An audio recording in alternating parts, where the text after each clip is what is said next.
Hello and welcome back to another episode of Drams Delivered. Welcome to the new subscribers who have signed up. Thank you very much and welcome to the club. And for those who have kept their subscriptions going, thank you. And yeah, hopefully we can keep providing you guys with some new and exciting whiskey. Speaking of, this month's episode we're going to try a Benrinnes, and some of you might have already caught the label and kind of recognised it, and it was actually after some feedback we got about episode 11, a 16-year-old Dalunye, or Daluane as I call it. Dalunye, as I've been told many times.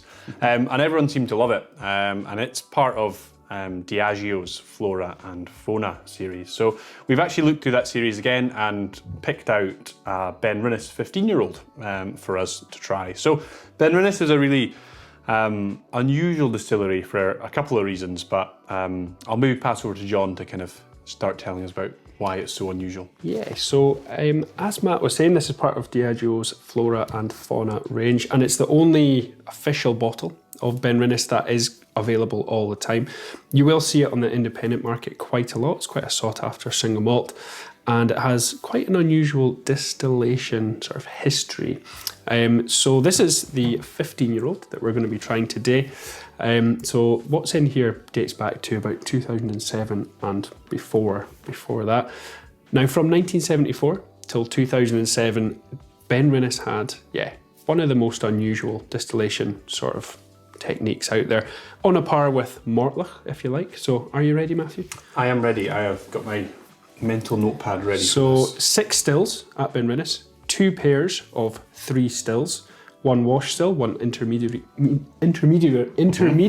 still. Yep. I'm still with you. And 1 spirit still. Now, the low wines from the first distillation were split into strong and weak faints. The lower strength portion was redistilled in the middle still and split into 2 again, with the stronger part being carried forward, the weaker being retained for the next charge. The strong faints were then mixed with the high strength distillate from the wash still and redistilled in the spirit still. Simple. I was going to say that, but I just thought I'd let John have his moment because I know that inside out. I fully understand all of it and was more than happy to explain that to you, but I thought John really wanted to do it, so I thought I'll let him have his moment. And I hope you understand that because it's pretty simple, it's pretty straightforward. It's pretty straightforward. The move things about, put them through big kettles and we get whiskey. Now, what kind of character would that give to the whiskey, Matthew? A confusing character is what I would say, John. Shall we find out? Shall we find out? Let's find out. We'll find out. Okay, so another thing that I should mention about this whiskey is that it has been matured in 100% ex-sherry casks. No. So I imagine there will be some first fill, some second fill. No, the moment. Oh, the moment of truth. Here we go, folks. Oh, good one. Not a bad one. Very good. Very good. Would you like a wee dram, sir? Please, John, go for it, yeah. Fantastic. There we go. Beautiful. Now, on top of the distillation regime, Benrinnes also utilises worm tubs, which you would expect to give the whiskey a heavy, meaty kind of character, similar to Daluane, Mortlach, Hagenmore, that kind of style. So you would expect something kind of quite heavy and probably quite sweet from the sherry cask. Let's have a wee nose. Let's have a wee nose. Yeah, lovely. It smells really inviting, that. I think like the Daluane before, these releases are bottled at 43%. It's a lovely strength and it's just nice to try things like Benrinnes. I think this is why we kind of set up Drams Delivered. Bottles you don't normally see, but actually are just superb. Most of it goes into sort of Diageo's blending arm, but to see it as a single malt is absolutely lovely. Mm-hmm. It smells great. It smells quite nutty. Yeah, it's got quite a nutty finish. There's a little bit of sort of raisiny sweetness from the sherry casks. It's lovely. Yeah, apricot perhaps. Yeah. Let's have a taste. Flange. Cheers. Flange. Cheers.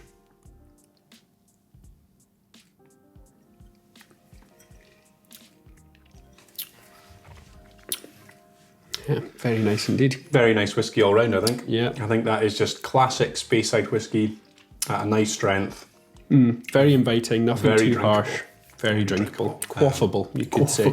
Yeah. Are we going up in the market, are we? Yeah. Quaffing whiskey. Trying to, anyway. Yeah.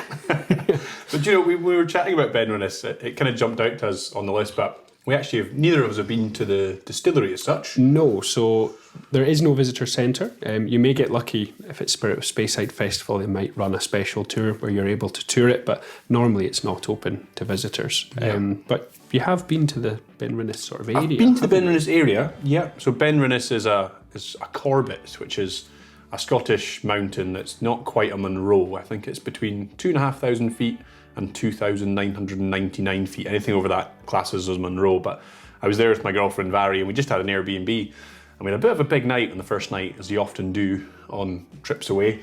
And she suggested a walk the next day and suggested Benrinnes, which I looked on the map and it said 4.8 miles, which I thought, a man of my fitness you can manage specimen, that. Hungover or not, you should be able to manage that. No problem at all. 2 hours later, we still hadn't done the 5 miles because it's about an 800 metre climb up this hill. There was actually mountain rescue teams at the top practicing, and I thought I might actually be a live real case for them and need taken off the mountain. I was pouring out booze, but I did take a bottle of Benrinnes with me at the top, and you can see Benrinnes distillery. It's on the north side of the Ben itself, so it is, I think, would be a nice walk if you weren't so hungover, and it's very, very cool. It's right in the middle of Speyside, so from the top I think you can see about 7 or 8 different kind of points where distilleries are around Speyside. So yeah, a fantastic part of the whiskey making world, and definitely worth a trip, and I think hopefully you guys enjoy it. We really enjoy Flora and Fauna stuff, and it's hopefully kind of opened that up to you guys as well. So yeah, I think we're, oh no, one more thing, John. One more thing. What's that? Oh, the mascot. The mascot of Benrinnes. So part of the reason that the Flora and Fauna series is so named is because each bottle has either an animal or a plant on the front. And Benrinnes has a capercaillie. Have you ever met a capercaillie on your many walks? On my many walks, I'm a mighty explorer of the Munros. I've done a grand total of none. But with a little bit of help from Google, I found out that it's the biggest grouse in Scotland, but quite an aggressive one, I hear, John. They can be quite territorial, I think. So if you do come across a capercaillie, maybe feed him a wee dram of Benrinnes to bring him round, you know? Yeah, just be careful out there. Yeah. And on that very scientific note, I think we'll probably end. And as hopefully you've learned something, probably not a lot this episode, but hopefully you've had fun, hopefully enjoyed the dram, and we look forward to the next episode.